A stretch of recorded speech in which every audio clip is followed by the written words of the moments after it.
Hey everybody, I hope you're doing well today. Well, let's take a look at the law of diminishing returns. This is part of the key term series for theory of the firm. And just to give you a context of where we are operating in this whole process, take a look at this table that I put together.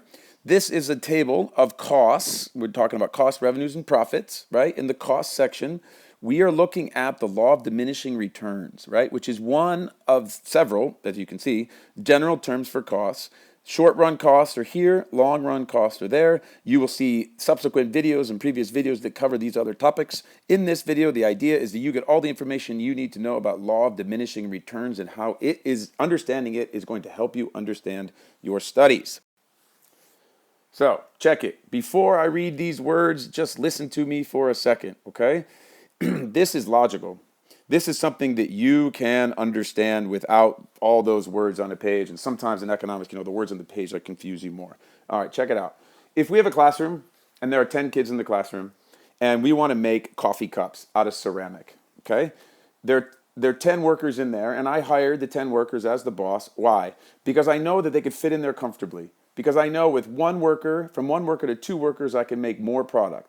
From two workers to three workers, they would be more productive. From four to five, from five to six, six to seven, all the way up to 10 workers, I am sure, and check this line out, right? Just take a look at this. It's just kind of simple overview, and I'm just going to write it right on here, that as I add more labor, right, we're going to be more productive, okay? But what the law of diminishing returns says is that at some point, the returns on the variable input, in this case labor, is going to shift and actually diminish. And that might be too conceptual, but you can think about it. Imagine if they're 10, 11, 12, 13, 14, 15, 16, 17. But at some point, when you get to 20, there are going to be so many students in the classroom that there's not enough room. There's not enough materials. There's not enough ceramic. It's annoying, right? And what would happen then is eventually you get to a point where everybody in the room, as you add more laborers, 21, 22, 23, 24, 25, all the way up to 30 laborers, what's going to happen? Everybody's going to become more inefficient, right? Or less efficient. So the law of diminishing returns is something that you can understand. As you add labor, you produce more coffee cups, but you get to a certain point where if you keep adding labor, everybody in the room becomes less efficient. A nice way of thinking about this is in your classrooms. If you think about your classrooms that have a lot of students in them, it's probably less efficient because there are too many people in there. Whereas if you have too few, like a class of like 3 or 4, it's really awkward. It's not very efficient. In fact, having 10 to 15 kids in a classroom is ideal. And then after that, efficiency and productivity goes down. Well, that's the same for making coffee cups as it is for teaching classes, okay? So if you have that idea in your head, you can understand that, right? Then what you would need to do is just to say, okay, you know what I need to do? I need to think about this in terms of like, econ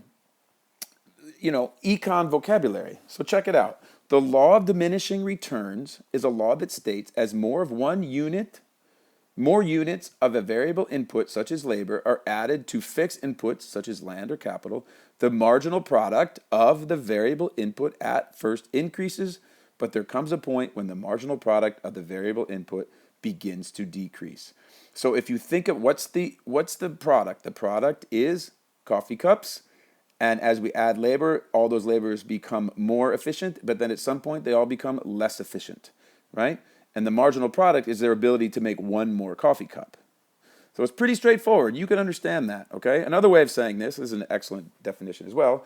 As extra units of a variable factor are added to a given quantity of a fixed factor, the output from each additional unit of the variable factor will eventually diminish. It's saying the exact same thing, right? In fewer words.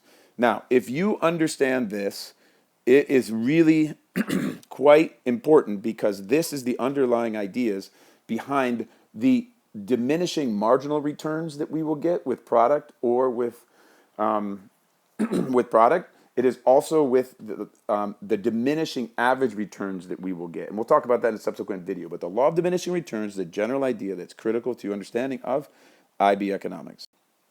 All right, so if you didn't understand all of that, don't go on. The law of diminishing returns is super important. Make sure it's clear. You can understand it. It's logical. This is human behavior, my friends. You are a human being. You can figure it out. All right. I hope you found this video to be helpful. We'll talk to you in a bit.